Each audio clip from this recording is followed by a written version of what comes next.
শিরোনাম: লুটপাটের অর্থ দিয়ে গঠিত তহবিল থেকে ক্ষতিগ্রস্ত ব্যাংক পাবে অর্থ, দারিদ্র্যের জন্য ব্যয় হবে অবৈধ সম্পদ।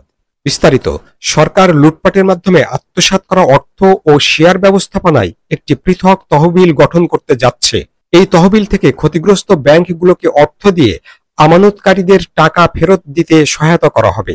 একই সঙ্গে ব্যাংকের বাইরে থেকে লুটপাট করা অর্থ দরিদ্র জনগণের কল্যাণে ব্যয় করা হবে।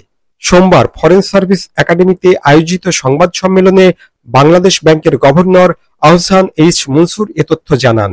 গভর্নর বলেন, সরকারি প্রথমবারের মতো এমন উদ্যোগ নিয়েছে এবং প্রয়োজনে আইনে পরিবর্তন আনা হবে।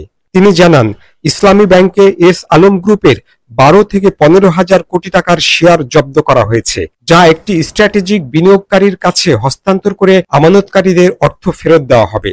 সংবাদ সম্মেলনে জানানো হয়, পাচার হওয়া অর্থ ফেরতের বিষয়ে রাষ্ট্রীয় অতিথি ভবন যমুনায় একটি বৈঠক হয়, যেখানে প্রধান উপদেষ্টা অধ্যাপক মোহাম্মদ ইউনূস সভাপতিত্ব করেন। বৈঠকে 11টি টিমের মাধ্যমে দেশের বড় 10টি শিল্পগোষ্ঠী সহ শেখ হাসিনা পরিবারের বিরুদ্ধে অর্থ পাচারের তদন্তের অগ্রগতি তুলে ধরা হয়। সংশ্লিষ্ট গ্রুপগুলোর মধ্যে রয়েছে এস আলম, বেক্সিমকো, নাবিল, সামিট, ওরিয়ন, জেমকন, নাসা, বসুন্ধরা শিকদার ও আরামেক। গভর্নর বলেন, পাচারকারীরা শান্তিতে নেই, কারণ তারা বিদেশে আইনজীবী নিয়োগে বিপুল অর্থ ব্যয় করছেন। শুধু এস আলম গ্রুপ বছরে $3 কোটি ব্যয় করছে। প্রেস সচিব শফিকুল আলম জানান, আরও 125টি মাঝারি অনিয়ম তদন্তাধীন এবং 1,30,758 কোটি টাকার স্থাবর সম্পদ, 42,614 কোটি টাকার অস্থাবর সম্পদ এবং $16,40,00,000 বিদেশে জব্দ করা হয়েছে। কার্যকলাপ করতে হবে, প্রয়োজন বোধে আইনকে কিছু সংশোধন করতে হতে পারে, সেটা নিয়ে আমাদের আইন মন্ত্রণালয় এবং অ্যাটর্নি জেনারেলস অফিস সেটা নিয়ে কাজ করবেন। কিন্তু সেটা যদি প্রয়োজন হয় আমরা সেটাও করব। বাট লক্ষ্যটা হচ্ছে একটা ফান্ড প্রতিষ্ঠা করা, যে ফান্ডের টাকা দিয়ে ব্যাংকগুলোকে আমরা ক্ষতিপূরণ দিতে পারবো, কারণ ব্যাংকগুলো তো বিশালভাবে ক্ষতিগ্রস্ত হয়েছে, তাদের টাকাই তো লুট করা হয়েছে অনেক কাছে, আর বাকি টাকা অর্জন করা হয়েছে সেটা ব্যাংকের সাথে সম্পর্ক নয়, ব্যাংকের টাকা দিয়ে হয়নি।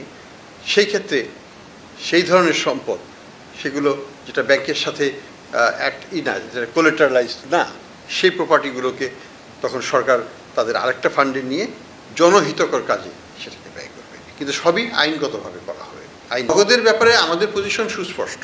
আমাদের মুখপাত্র যেটা বলেছেন যে আমরা মনে করি যে নগদের যারা অরিজিনাল ম্যানেজমেন্ট ছিল এবং বোর্ড ছিলেন, তারা অর্থনৈতিক, যেটাকে আমরা বলি যে বিভিন্ন ধরনের ম্যালফেশিয়াস, অর্থাৎ দুর্নীতি এবং এটার মাধ্যমে টাকা আত্মসাৎ করেছে, যার পরিমাণ আমরা জানি যে 650 কোটি টাকা মতো মানি ক্রিয়েট করেছে, যেটার এগেনস্টে প্রকৃত অর্থ ছিল না। দ্বিতীয়ত, তারা আমাদের যে সরকারের যে দারিদ্র বিমোচন কর্মসূচির অধীনে যে ধরনের অর্থ ট্রান্সফার করা হতো, নগদের মাধ্যমেই করা হতো শুধু, সেইখানে তারা প্রায় 2,000 কোটি টাকার উপর তারা সেখানে আত্মসাৎ করেছে। এটা আমাদের বাংলাদেশ ব্যাংকের অডিটেও ধরা পড়েছে এবং এটা আমরা যে ইন্টারন্যাশনাল অডিট ফার্ম দিয়ে অডিট করেছিলাম সেটাতেও ধরা পড়েছে।